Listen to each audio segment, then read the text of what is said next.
नमस्कार. मी आपल्या सर्वांचे या सर्टिफिकेट कोर्समध्ये स्वागत करतो. आजच्या या व्याख्यानाची सुरुवात आपण या स्लाइडने करणार आहोत आणि ही जी काही स्लाइड आहे ती या सर्टिफिकेट कोर्सच्या पहिल्या आठवड्यातील एका लेक्चरमधून घेण्यात आलेली आहे. या सर्टिफिकेट कोर्सच्या पहिल्या आठवड्यामध्येच आपण अभ्यासलेलं आहे की डेटाचे दोन प्रमुख प्रकार पडतात. त्यातील पहिला प्रकार आहे कॅटेगोरिकल डेटा आणि दुसरा प्रकार आहे न्यूमेरिकल डेटा. याशिवाय आपण पहिल्या आठवड्यामध्ये अभ्यास केलेला आहे की डेटाच्या वेगवेगळ्या प्रकारानुसार आपल्याला विशिष्ट अशी संख्याशास्त्रीय पद्धती निवडावी लागते आणि नंतरच मग त्यातून जे की आपल्याला गणित मूल्य प्राप्त होतं त्याला आपण अर्थ देत असतो आणि त्यातनं आपण आपल्या काही एका निष्कर्षांप्रती पोहोचत असतो. अनुमानात्मक संख्याशास्त्रीय पद्धतींचा विचार करता न्यूमेरिकल डेटावरती ज्या काही वेगवेगळ्या हायपोथेसिस टेस्ट आपण करत असतो त्यांचं अध्ययन आपण मागील काही व्याख्यानामध्ये केलेलं आहे. त्यामध्ये आपण one sample t test, independent samples t test, dependent samples t test, one way between groups ANOVA आणि two way between groups ANOVA या अशा सर्व प्रकारच्या हायपोथेसिस टेस्टची चर्चा यापूर्वीच्या व्याख्यानांमध्ये आपण केलेली आहे. या सर्व हायपोथेसिस टेस्टचा समावेश हा पॅरामेट्रिक टेस्टमध्ये होत असतो आणि या पॅरामेट्रिक टेस्ट या केवळ आणि केवळ न्यूमेरिकल डेटावरती काम करत असतात. आणि त्याचं मुख्य कारण म्हणजे हा जो काही न्यूमेरिकल डेटा असतो याचं एक विशिष्ट असं डिस्ट्रीब्युशन असतं की ज्याला आपण नॉर्मल डिस्ट्रीब्युशन म्हणून सुद्धा ओळखत असतो. आता हा न्यूमेरिकल डेटा व्यतिरिक्त जो दुसरा प्रकार आहे की ज्याला आपण कॅटेगोरिकल डेटा म्हणतो, या अशा कॅटेगोरिकल डेटावरती सुद्धा आपल्याला विशिष्ट अशा हायपोथेसिस टेस्ट करता येऊ शकत असतात. इथे विशेष बाब म्हणजे या ज्या काही पॅरामेट्रिक टेस्ट आहेत यांचा वापर आपल्याला कॅटेगोरिकल डेटासाठी करता येत नसतो. त्यातून जे काही निष्कर्ष किंवा निष्पत्ती प्राप्त होत असतात त्या चुकीच्या होतात किंवा त्यांना आपल्याला अर्थ देता येणं शक्य नसतं. त्यामुळे कॅटेगोरिकल डेटांसाठी वेगळ्या प्रकारच्या काही हायपोथेसिस टेस्ट आहेत आणि त्या टेस्टला आपण नॉन पॅरामेट्रिक टेस्ट म्हणून सुद्धा ओळखतो. म्हणजेच काय तर न्यूमेरिकल डेटासाठी जे काही आपण हायपोथेसिस टेस्ट करतो त्याला आपण पॅरामेट्रिक टेस्ट म्हणून ओळखतो, तर कॅटेगोरिकल व्हेरिएबलसाठी ज्या काही आपण हायपोथेसिस टेस्टचा अवलंब करतो त्यांना आपण नॉन पॅरामेट्रिक टेस्ट म्हणून आपण ओळखत असतो. या नॉन पॅरामेट्रिकल टेस्टमध्ये वेगवेगळ्या टेस्ट आहेत, परंतु त्यातली सगळ्यात जास्त वापरात येणारी आणि प्रसिद्ध असणारी टेस्ट म्हणजे काय स्क्वेअर टेस्ट आणि अशा या काय स्क्वेअर टेस्टची चर्चा आपण या आजच्या व्याख्यान क्रमांक 32 मध्ये करणार आहोत. आजच्या या व्याख्यानाचं शीर्षक आहे काय स्क्वेअर टेस्ट ऑफ इंडिपेंडन्स. आजच्या या व्याख्यान क्रमांक 32 ची जी उद्दिष्ट आहेत त्यातील पहिलं उद्दिष्ट म्हणजे काय स्क्वेअरची जी काही कसोटी आहे ती तपासण्यासाठीची MS एक्सेल आणि SPSS मधील प्रक्रिया समजावून देणे आणि एकदा का ती प्रक्रिया आपल्याला समजावून आली की त्या प्रक्रियेमधून ज्या काही प्राप्त निष्पत्ती असतील त्यांचं वाचन कसं करायचं आणि त्यांना अर्थ कसा द्यायचा याची सुद्धा चर्चा आपण आजच्या या व्याख्यानामध्ये करणार आहोत. चला तर मग आपण सुरुवात करूया काय स्क्वेअर टेस्ट ऑफ इंडिपेंडन्स साठी आवश्यक असणारी पूर्वअट नेमकी काय आहे त्याने.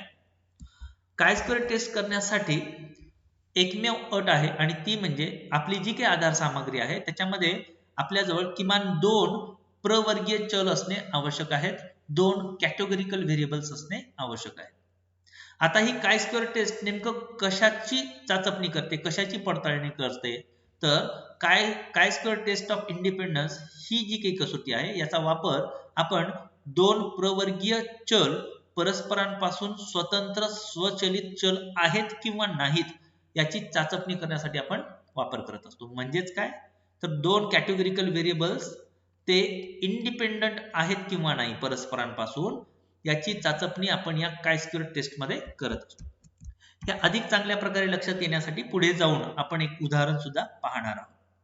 आता या काय स्क्वेअर टेस्टची जी काही प्रक्रिया आहे ती नेमकी काय आहे, तर काय स्क्वेअर टेस्ट मध्ये प्रामुख्याने 2 प्रमुख टर्मिनॉलॉजीचा समावेश होतो, 2 वेगळ्या संकल्पनांचा समावेश होतो.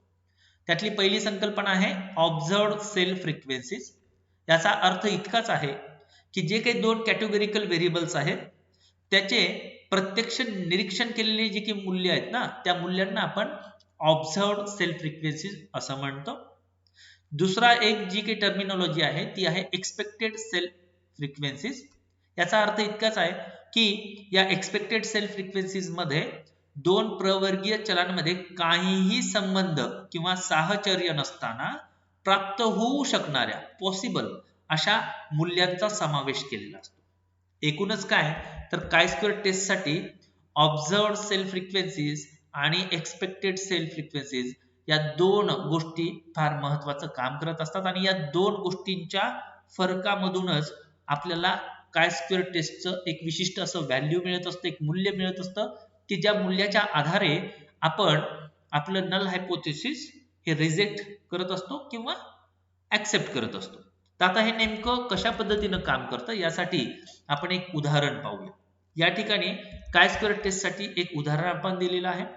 इथे आपण दोन प्रश्न विचारणार आहोत आपल्या रिस्पॉन्डंट्स. समजा माझा पहिला प्रश्न आपल्या रिस्पॉन्डंटला हा आहे की आपलं जेंडर काय आहे आणि याचा रिस्पॉन्स याचा प्रतिसाद आपल्याला मेल किंवा फिमेल या स्वरूपात प्राप्त होणार आहे आणि हा एक नॉमिनल स्वरूपाचा नाममात्र स्वरूपाचं हे चल आहे. याला आपण कॅटेगोरिकल डेटा म्हणतो.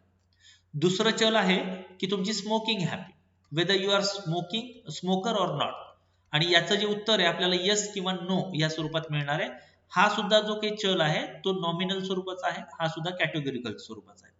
हे दोन्हीही चल हे कॅटेगोरिकल स्वरूपाचे चल आहेत. अशा या दोन चलांची माहिती आपण संकलित केली आणि ती माहिती आपण आपले जे सॅम्पल आहेत एकूण 100 व्यक्तींना आपण हे दोन प्रश्न विचारलेत आणि त्याची माहिती आपण संकलित केली आहे. ती संकलित केलेली माहिती या ठिकाणी आपण आपल्या वर्कशीट मध्ये MS एक्सेल मध्ये दाखवली. तर इथे हा चल आहे जेंडर, हा नॉमिनल चल आहे. याला आपण इथे कोड दिलेला आहे. कोड कशा स्वरूपात दिलाय तर 0 ही संख्या आपण मेलला असाइन केलेली आहे, दिलेली आहे. संकेतांक जो आहे 0 तो मेलला दिलाय आणि 1 हा संकेतांक आपण फिमेलला दिलेला आहे. तसंच जो दुसरा चल आहे स्मोकिंग हॅबिट, यस किंवा नो स्वरूपामध्ये याचे प्रतिसाद आहेत. त्यातील यस साठी आपण 1 हा संकेतांक दिलाय आणि 2 हा संकेतांक आपण नो साठी दिलेला आहे. हा संकेतांक दिलेला सुद्धा डेटा आपण या ठिकाणी मांडलेला आहे. आता एकदा का आपला डेटा आपल्या हातामध्ये आला की मग नेमकं काय स्क्वेअर टेस्ट मध्ये आपण जी काही हायपोथेसिसची मांडणी करतो ती मांडणी कशी करतो, नल हायपोथेसिस कसं मांडायचं आणि अल्टरनेट कसं मांडायचं, त्यासाठी आपण या पुढच्या स्लाइड मध्ये जाऊया. इथे आपलं नल हायपोथेसिसचं जे काही विधान आहे ते आपण इथे दिलेलं आहे. Smoking habit and gender are independent. याचा अर्थ हा आहे की जे काही स्मोकिंग हॅबिट आहे, जे की एक आपलं पहिलं नॉमिनल व्हेरिएबल आहे, जे की पहिलं नाममात्र चल आहे ते, आणि जे की दुसरं नाममात्र चल आहे जेंडर, या दोघांमध्ये कसलंच साहचर्य नाहीये, कसलाच संबंध नाहीये, दोन्ही इंडिपेंडंट आहे. याला दुसऱ्या शब्दामध्ये म्हटलं तर there is no significant relationship between smoking habit and gender.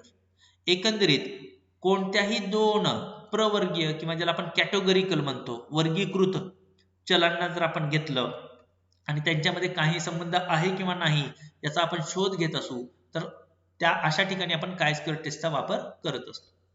याला सिम्बॉलिकली आपल्याला जर दाखवायचं असेल तर इथे नल हायपोथेसिस पहा की स्मोकिंग आणि जेंडर हे इक्वल आहेत, म्हणजे इंडिपेंडंट आहेत, स्वतंत्र आहेत ह्या अनुषंगाने. आता इथे एक महत्वाची गोष्ट, इथे हा जो आपण म्यू दाखवलेला आहे हा केवळ समजण्यासाठी म्हणून दाखवलेला आहे. प्रत्यक्षात आपण नॉन पॅरामेट्रिक टेस्ट जेव्हा केव्हा करतो त्या नॉन पॅरामेट्रिक टेस्ट मध्ये आपण म्यूचा वापर करत नाही, कारण म्यूचा तसा अर्थ आहे पॉप्युलेशन मीन आणि मीन हे नॉन पॅरामेट्रिक मध्ये काम करत नाही, कारण हा कॅटेगोरिकल डेटा असतो. जर तुम्हाला सर्वांना आठवत असेल आपण फार प्राथमिक आठवड्यांमध्ये आठवडा क्रमांक 1, 2 किंवा 3 मध्ये आपण डिस्क्रिप्टिव्ह स्टॅटिस्टिक्स अभ्यासत असताना हे अभ्यासलेलं आहे की जो नॉमिनल डेटा असेल किंवा ऑर्डिनल त्याच्यापासून आपल्याला मीन काढता येत नाही, त्याला अर्थ देता येत नाही. त्याच कारणाने या म्यूला तसा इथे काहीही अर्थ नाही, परंतु आपल्याला सहज लक्षात यावं की नेमकं आपण नल हायपोथेसिस कसं मांडतो त्यासाठी म्हणून आपण या ठिकाणी हे सिम्बॉलिकली दाखवलेलं आहे. या म्यूला तसा ऍज सच काहीही अर्थ नाही. फार तर नॉन पॅरामेट्रिक टेस्ट मध्ये आपण मीडियनचा वापर करत असतो, करू शकत असतो. आता या नल हायपोथेसिसच्या एक्झॅक्टली उलट आहे आपला अल्टरनेट हायपोथेसिस. अल्टरनेट हायपोथेसिस काय आहे तर स्मोकिंग हॅबिट आणि gender are dependent. There is a significant relationship between smoking habit and gender. याचा अर्थ हा आहे की विशिष्ट असं एखादं जेंडर आहे. समजा मी जर असं म्हणतोय की माझा जो काही डेटा आहे त्याच्यामधील मेल हे जास्त करून स्मोक करतात आणि फिमेल हे करत नाहीत, याचा अर्थ स्मोकिंग हा थोडासा बायस्ड आहे मेलसाठी. दोघंही इंडिपेंडंट नाहीत, दोघांचा कुठे ना कुठे काही ना काही संबंध आहे. दोन्ही चलनानुसारून अनुसरून जे काही प्रतिसाद मिळालेले आहेत ते प्रतिसादाचा काहीतरी एक पॅटर्न आहे. तो पॅटर्न आपल्याला या अल्टरनेट हायपोथेसिस मध्ये लक्षात येऊ शकत असतो. एकंदरीत काय स्क्वेअर टेस्ट मध्ये आपण केवळ साध्या स्वरूपामध्ये असं म्हणत असतो की माझा जो पहिला नाममात्र चल आहे तो आणि जो काही दुसरा नाममात्र चल आहे तो हे स्वतंत्र आहेत, त्यांच्यामध्ये साहचर्य नाही. हे पहिलं तुमचं नल हायपोथेसिस. आणि आपला अल्टरनेट हायपोथेसिस काय होतं की माझा जो काही नाममात्र चल क्रमांक 1 आहे तो आणि नाममात्र चल क्रमांक 2 याच्यामध्ये साहचर्य आहे, त्याच्यामध्ये काहीतरी अवलंबित्व आहे एकमेकांचं एकमेकावरती. इतकाच याचा अर्थ आपण या ठिकाणी देतो. आता एकदा का आपण याची मांडणी केली की आता नेमकी प्रक्रिया काय करायची, काय स्क्वेअर टेस्ट कसं करायचं, त्याची प्रक्रिया काय आहे, ती प्रक्रिया करण्यासाठी सगळ्यात आधी आपण आपला डेटा एक्सेल मध्ये मांडूया. एक्सेल मध्ये आपण यापूर्वीच आपलं डेटा मांडलेला आहे आणि ही सॅम्पल वर्कशीट तुम्हाला पण शेअर होणार आहे. आपण सुद्धा आपल्या घरी आपल्या पीसी वरती याची प्रॅक्टिस करू शकता. आता आपण आपल्या SPSS ला ओपन करूया. SPSS ओपन झाल्यानंतर सगळ्यात पहिलं पाऊल आपण काय उचलतो तर आपली आकडेवारी आपण SPSS मध्ये आणूया. ती आणण्यासाठी आपण इथे फाईल वरती जाऊ, ओपन डेटा, डेटाला क्लिक केल्यानंतर नवीन पॉपअप विंडो येतो. त्यामध्ये आपण इथे एक्सेल ला क्लिक करू, म्हणजे आपल्याला सर्व एक्सेलच्या आपल्या ज्या फाईल्स आहेत त्या दिसतील, अन्यथा त्या दिसणार नाही. मग जी काही वर्कशीट मला या ठिकाणी आणायची मी त्याला सिलेक्ट करेन, ओपनला क्लिक करेन आणि पुन्हा एकदा इथे ओके म्हणेन. माझा जो काही डेटा आहे तो माझ्या या SPSSच्या जी काही डेटा एडिटर आहे त्यामध्ये तो आलेला आहे. आपला डेटा इथे आल्यानंतर लागलीच आपण स्टॅटिस्टिकल ट्रीटमेंट न देता सगळ्यात आधी आपण या व्हेरिएबल व्ह्यू मध्ये जात असतो.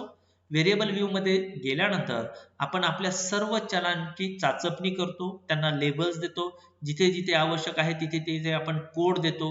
बाकी सर्व गोष्टींची तपासणी करून मग आपण पुन्हा एकदा या डेटा व्ह्यू वरती क्लिक करतो. डेटा व्ह्यू वरती गेल्यानंतर मग हा आपला जो काही डेटा आहे तो पुढील संख्याशास्त्रीय प्रक्रिया करण्यासाठी तयार होतो. आता आपल्याला काय स्क्वेअर टेस्ट करण्यासाठीची प्रक्रिया काय आहे ती समजावून घ्यायची. त्यासाठी सगळ्यात आधी आपण इथे अॅनालाइज नावाचं जे काही वरती मेनू आहे त्या मेनू वरती आपण क्लिक करूया. तो क्लिक केल्यानंतर त्याच्यामध्ये आपल्याला डिस्क्रिप्टिव्ह स्टॅटिस्टिक्स नावाचा मेनू दिसेल आणि त्या डिस्क्रिप्टिव्ह स्टॅटिस्टिक्स मध्ये इथे क्रॉस टॅब्स नावाचा जो काही ऑप्शन आहे त्याला आपण क्लिक करणार आहोत. यापूर्वीच्या एका विशिष्ट लेक्चर मध्ये आपण क्रॉस टेबल काढलेले आहेत. ते क्रॉस टेबल कसे काढायचे त्याची ही प्रक्रिया ही याला सिमिलर आहे, परंतु याच्यामध्ये आणखीन एक दोन फक्त टप्पे असे की ज्यांचा अवलंब करून आपण काय स्क्वेअर टेस्ट करू शकत असतो. या क्रॉस टॅब वरती आपण जेव्हा क्लिक करू एक नवीन पॉपअप विंडो येतो. या पॉपअप विंडो मध्ये डाव्या बाजूला सर्व चलांची नावं आहेत आणि उजव्या बाजूला इथे रोज नावासाठी रोज अशा नावाने एक ऑप्शन आहे आणि कॉलम अशा नावाने एक ऑप्शन आहे. इथे आपल्याला आपला एक नॉमिनल नाममात्र चल आपल्याला इथे टाकायचा आणि दुसरा जो काही नॉमिनल चल आहे नाममात्र चल आहे तो आपल्याला या ठिकाणी टाकायचा. कोणता नाममात्र चल रो मध्ये टाकायचा आणि कोणता नाममात्र चल कॉलम मध्ये टाकायचं याचं कोणतंही गणित नाहीये, याला कोणतंही लॉजिक नाहीये. आपण कोणत्याही दोन चलापैकी कोणताही एक चल, कारण हे नाममात्र चल आहेत, कोणताही एक चल आपण इथे टाकू शकता आणि कोणताही दुसरा चल आपण कॉलम मध्ये टाकू शकता, कारण येणारी जी काही निष्पत्ती आहे त्यामध्ये काहीही फरक पडत नाही. इथे आपण हा जो कोडेड डेटा आहे आपला कोडेड जेंडर जो आहे तो आपण रो मध्ये टाकत आहोत आणि जो स्मोकिंग आहे कोडेड तो आपण कॉलम मध्ये टाकत आहोत.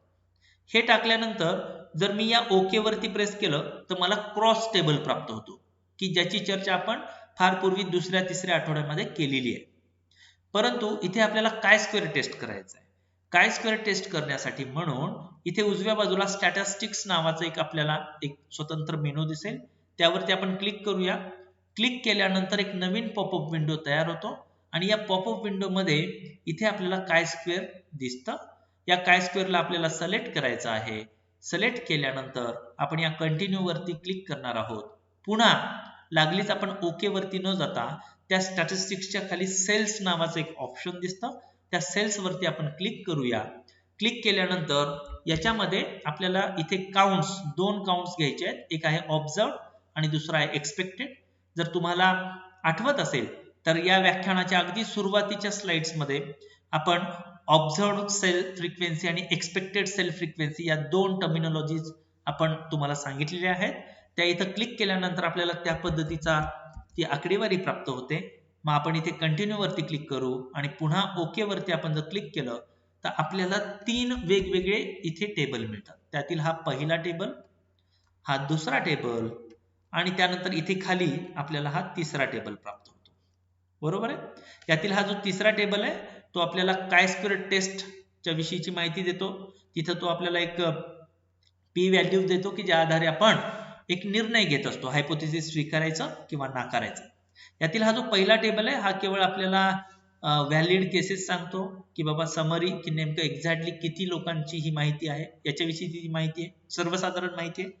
दुसरा जो डेटा आहे तर दुसरा जो टेबल आहे त्या दुसऱ्या टेबलमध्ये जसं आपण सांगितलं की ऑब्झर्व्ड काउंट, ऍक्च्युअली जे काउंट केलेल्या संख्या त्या इथे आहेत.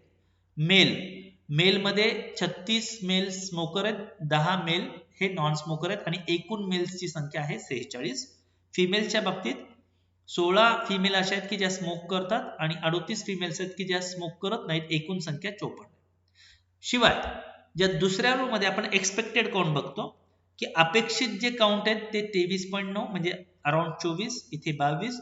ह्या सॉफ्टवेअर स्वतःहून कॅल्क्युलेट करतो, स्वतःहून कम्प्यूट करून ते मूल्य या ठिकाणी देतो. या दोन्ही मूल्यांची तुलना करून पुढे चलून आपल्याला काय स्क्वेअर टेस्टसाठी आवश्यक असणारं पी व्हॅल्यू प्राप्त होत असतं. आता ते पी व्हॅल्यू कुठे प्राप्त होतं त्यासाठी आपण इथे खाली स्क्रॉल करूया आणि आपण आपल्या खालच्या तिसऱ्या टेबलकडे जाऊया. या टेबलमध्ये आपण केवळ पिअर्सन काय स्क्वेअरची जी की ही व्हॅल्यू आहे ही व्हॅल्यू आपण पाहणार आहोत. आणि ही व्हॅल्यू आपल्याला काय सांगते तर ही व्हॅल्यू आपल्यासाठी पी व्हॅल्यू आहे आणि ही व्हॅल्यू किती आहे 0.000 की जी आपल्या लेवल ऑफ सिग्निफिकन्स अल्फा जो आहे 0.05 यापेक्षा निश्चितच कमी आहे, बऱ्यापैकी कमी आहे. या आधारे आपण निर्णय काय घेतो, म्हणून we reject null hypothesis and we accept null alternate hypothesis. आता आपलं नल हायपोथेसिस काय आहे तर आपलं नल हायपोथेसिस हे आहे की जेंडर आणि स्मोकिंग हॅबिट हे इंडिपेंडंट आहेत, ते स्वतंत्र आहेत. परंतु आपण जर अल्टरनेट हायपोथेसिस ऍक्सेप्ट केलं त्याचा अर्थ हे स्वतंत्र नाही आहेत. जेंडरनुसार स्मोकिंग हॅबिट मध्ये आपल्याला काहीतरी एक फरक दिसतो. विशिष्ट जेंडरचे व्यक्ती स्मोक आयदर जास्त करतो किंवा करत नाही, असा काहीतरी एक अर्थ आपण पुढे जाऊन लावू शकतो. तर एकंदरीत या पी व्हॅल्यूच्या आधारे आपण केवळ नल हायपोथेसिस रिजेक्ट करतो आणि अल्टरनेट हायपोथेसिस आपण ऍक्सेप्ट करतो. एकूणच SPSS मध्ये आपण जी काही काय स्क्वेअर टेस्ट आहे ती कशा पद्धतीने आपण करत असतो आणि त्याचा रिझल्ट आपण कसा प्राप्त करतो, अर्थ कसा देतो, या गोष्टीची चर्चा आपण केली. आता आपण MS Excel मध्ये काय स्क्वेअर टेस्ट कशा पद्धतीने करायची, त्याची प्रक्रिया काय, ती प्रक्रिया आपण समजावून घेऊया. त्यासाठी म्हणून इथे आपण आपल्या त्या मूळ वर्कशीट वरती जाऊया, MS Excel शीट मध्ये जाऊया आणि इथे आपला हा डेटा आहे. आता काय स्क्वेअर टेस्ट करण्यासाठी आपल्याला सगळ्यात आधी क्रॉस टेबल काढावा लागतो आणि क्रॉस टेबल काढण्यासाठी म्हणून जर तुम्हाला सगळ्यांना आठवत असेल MS Excel मध्ये क्रॉस टेबल काढण्यासाठी आपण पिव्होट टेबलचा वापर केला होता. आपण पिव्होट टेबल वरती क्लिक करूया. इन्सर्ट मध्ये जाऊन पिव्होट टेबलला क्लिक केल्यानंतर एक नवीन पॉपअप विंडो येतो. याच्यामध्ये आपण या रेंजला सिलेक्ट करण्यासाठी म्हणून याला आपण क्लिक करून आपण हा संपूर्ण डेटा सिलेक्ट करून घेतो. तो डेटा सिलेक्ट करून घेतल्यानंतर आपण जिथं कुठं आपल्याला रिझल्ट हवा आहे त्या रिझल्ट साठी म्हणून आपण लोकेशन पण चूज करतो आणि ओकेचं बटन प्रेस करतो. ओकेचं बटन प्रेस केल्यानंतर इथे उजव्या बाजूला आपल्याला एक विशिष्ट असं एक नवीन पॉपअप विंडो तयार होतो आणि इथं आपल्याला आता आपले रिझल्ट प्राप्त होणार आहेत. हे रिझल्ट प्राप्त होण्यासाठी म्हणून सगळ्यात आधी आपण काय करतो तर हा जेंडर जो आहे त्याला सिलेक्ट करून इथे रो लेबल मध्ये आपण टाकतो. स्मोकिंग साठी आपण कॉलम लेबल मध्ये टाकतो. हे टाकल्यानंतर तुम्हाला लक्षात येईल रो लेबलचा अर्थ हा आहे की रो मध्ये आडव्या आपल्या या रेषांमध्ये आपल्याला जेंडर्सचे जे काही ऍट्रिब्यूट्स आहेत ते आपल्याला दिसतील, फिमेल आणि मेल. आणि स्मोकिंग हे आपण कॉलम मध्ये टाकल्यामुळे आपल्याला इथं स्मोकिंगचे जे काही प्रतिसाद आहेत यस किंवा नो ते आपल्याला दिसतील.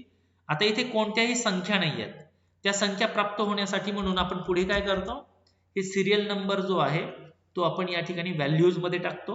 हा टाकल्यानंतर इथे या ज्या संख्या येतात या संख्या ऍक्च्युली बेरीज आहे. बेरीज कशाची आहे, तर फिमेल ज्या स्मोकर नाहीत त्यांचा जो काही अनुक्रमांक आहे, सिरियल नंबर आहे, त्यांची ती बेरीज आहे. आपल्याला या संख्या नाही हव्यात, आपल्याला इथे फ्रिक्वेन्सी हवी आहे, वारंवारिता हवी आहे. ती हवी असण्यासाठी किंवा ती इथे येण्यासाठी म्हणून आपण हे सम ऑफ सिरियल नंबर वरती क्लिक करू. व्ह्यू फील्ड सेटिंग नावाचं एक ऑप्शन येतं, त्यावरती आपण क्लिक करूया. ते क्लिक केल्यानंतर इथे एक नवीन पॉपअप विंडो येतो आणि या पॉपअप विंडो मध्ये इथे काउंट नावाचं जे आहे त्याला आपण सिलेक्ट करू आणि मग आपण ओके वरती क्लिक करणार आहोत. या सर्व गोष्टींची चर्चा आपण क्रॉस टेबल कसे काढायचे याच्यासाठी एक स्वतंत्र व्याख्यान आपण यापूर्वी पाहिलेलं आहे, मला वाटतं आठवडा क्रमांक 3 किंवा 4 मध्ये. त्याच्यामध्ये आपण या सर्व गोष्टींची चर्चा केली आहे. ही केवळ एक रिव्हिजन म्हणून आपण सध्या पाहत आहोत की क्रॉस टेबल आपण कसं काढत असतो. मग परत इथे समजा मला हा मेल जो आहे तो वरती हवाय, फिमेल खाली हवाय, तर मी इथे क्लिक करतो आणि सॉर्ट Z to A म्हटल्यानंतर मला मेल वरती येईल, फिमेल खाली येईल. आणि कॉलम मध्ये सुद्धा जर मला समजा हा यस डाव्या बाजूला हवाय आणि नो उजव्या बाजूला हवाय, तर मी पुन्हा क्लिक करेन, मी सॉर्टिंग वापरेन आणि यस इकडे येईल, नो इकडे येईल, त्याचे मूल्य त्या ठिकाणी येते.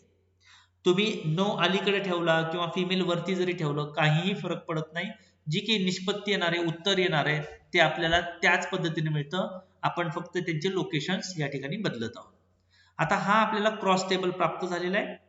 हा क्रॉस टेबल प्राप्त झाल्यानंतर आपण काय स्क्वेअर टेस्ट करायला जेव्हा पुढे जाणार आहोत तेव्हा मी याला पुन्हा एकदा स्वतंत्ररित्या स्वतः हाताने टाईप करून मांडतो, कारण पुढे चलून आपल्याला काही इतर प्रक्रिया याच्यावर करायच्या. त्यामुळं तोच टेबल मी इथं थोडा वेगळ्या पद्धतीने मांडला. आता इथे बघा आपण दिलेले ऑब्झर्व्ड काउंट फ्रिक्वेन्सी ही एक टर्मिनॉलॉजी आहे की जी आपण यापूर्वी पण चर्चा केलेली आहे. आणि दुसरं आहे एक्सपेक्टेड काउंट फ्रिक्वेन्सी. पैकी ऑब्झर्व्ड काउंट फ्रिक्वेन्सी आपण प्युअर टेबलच्या सहाय्याने क्रॉस टेबल काढून प्राप्त केलेली आहे. हा टेबल आपल्याला प्राप्त झालाय.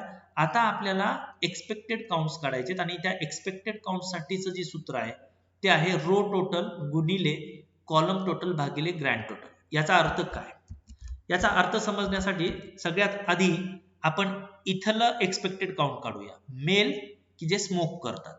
मग या ठिकाणचं आपल्याला जर एक्सपेक्टेड काउंट काढायचं असेल तर या मेल की जे स्मोकर आहेत त्यांचं जे काही ऍक्च्युअल काउंट आहे तो हा 36 आहे.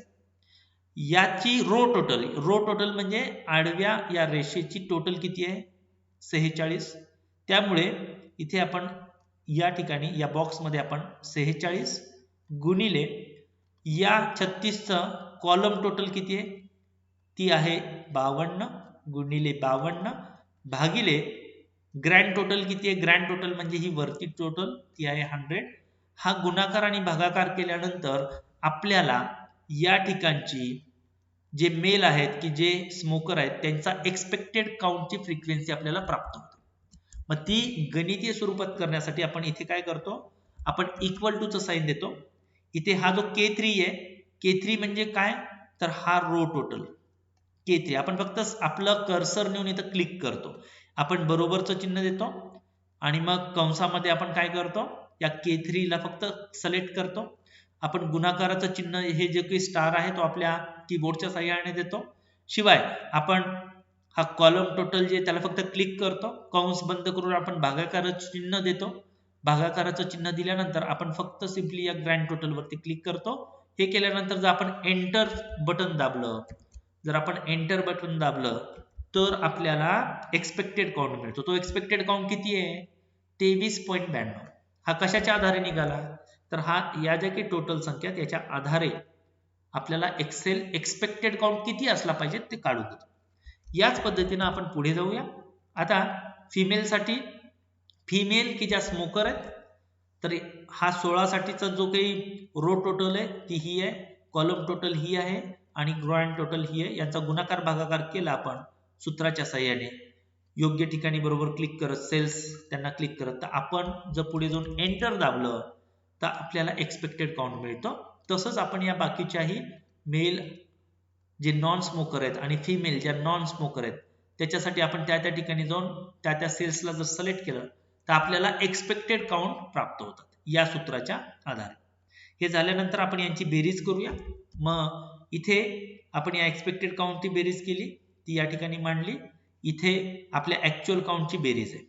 आता आपल्याला पुढे जाऊन जेव्हा काय स्क्वेअर टेस्ट करायची, आपल्यासाठी जे आवश्यक सेल आहेत ते म्हणजे हे आतमधले हे 4 सेल, की जे मेल स्मोकर आहेत किंवा मेल नॉन स्मोकर आहेत किंवा फिमेल स्मोकर आहेत किंवा फिमेल नॉन स्मोकर आहेत, ते शिवाय या खालच्या बॉक्स मधील हे 4 सेल्स आपल्यासाठी उपयोगाचे आहेत, की ज्याच्यामध्ये male smoker, male non smoker, female smoker, female non smoker याचे एक्सपेक्टेड काउंट आहे. या दोघांचा डिफरन्स किंवा या दोघांची तुलना करून आपल्याला एक पर्टिक्युलर व्हॅल्यू मिळते, की ज्या व्हॅल्यूच्या आधारे आपल्याला एक पी व्हॅल्यू प्राप्त होते. त्या पी व्हॅल्यूच्या आधारे आपण आपला निर्णय घेणार की आपल्याला हायपोथेसिस स्वीकारायचा आहे किंवा नाकारायचा आहे. यासाठी म्हणून आपण आणखीन पुढे जाऊया. MS एक्सेल मध्ये काय स्क्वेअरचा पी व्हॅल्यू काढण्यासाठीचं सूत्र आहे ते म्हणजे आपण बरोबरचं चिन्ह देणार आहोत आणि काय टेस्ट CHITEST नावाचं हे सूत्र आहे, त्याला आपण डबल क्लिक करूया. डबल क्लिक केल्यानंतर आपण सगळ्यात आधी आपण हे ऑब्झर्व्ड काउंट फ्रिक्वेन्सी जे आहेत 4 सेल्स यांना आपण सिलेक्ट करणार आहोत. नंतर आपण कॉमा देणार आहोत आणि कॉमा देऊन मग आपण हे जे दुसरे एक्सपेक्टेड काउंट सेल्स आहेत त्यांना आपण मग नंतर सिलेक्ट करणार आहोत. हे सिलेक्ट केल्यानंतर इथे आपण प्रॉपरली फंक्शन आपलं मांडलेलं आहे. आता आपण एंटर नावाचं जे काही बटन आहे आपल्या कीबोर्ड वरती ते दाबूया. आपल्याला एक मूल्य प्राप्त होतं, या मूल्याला आपण पी व्हॅल्यू म्हणतो.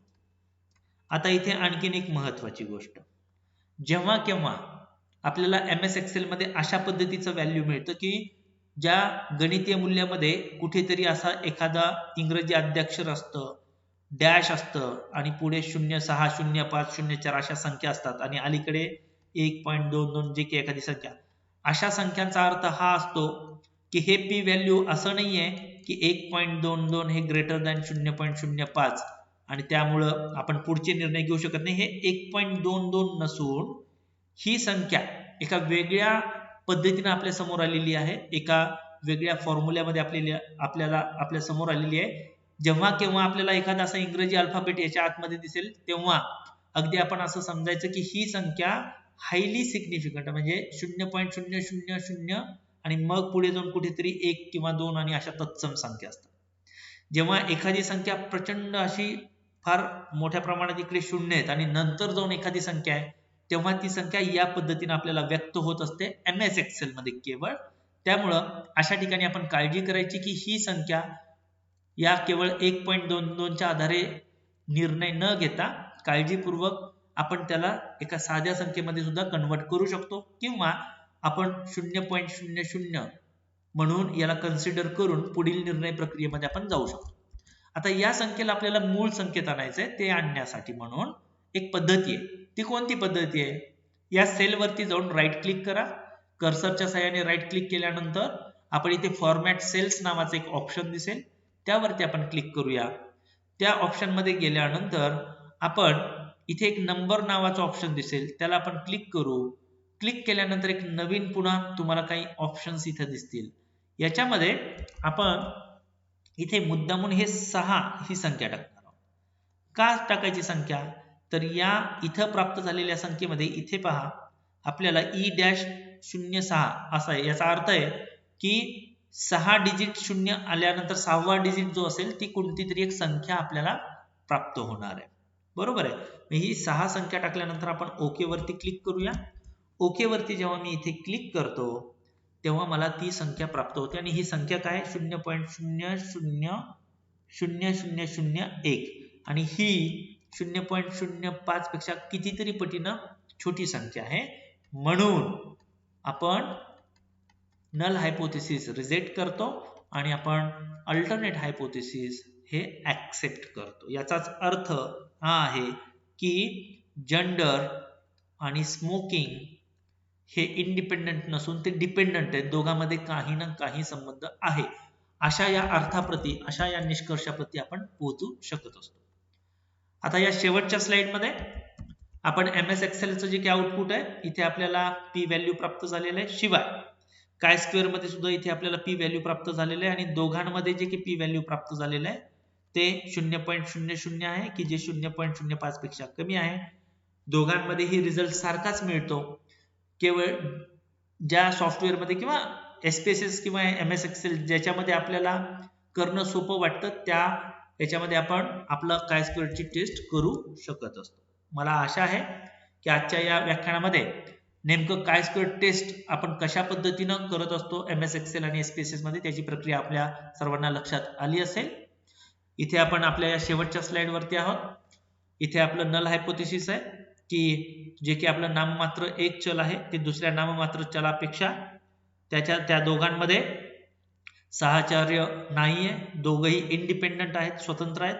परंतु जे की आपलं पी व्हॅल्यू आलं हे कमी आहे आपल्या अल्फापेक्षा, लेवल ऑफ सिग्निफिकन्स पेक्षा. त्यामुळे आपण आपलं नल हायपोथेसिस रिजेक्ट करतो आणि अल्टरनेट हायपोथेसिस आपण स्वीकारतो.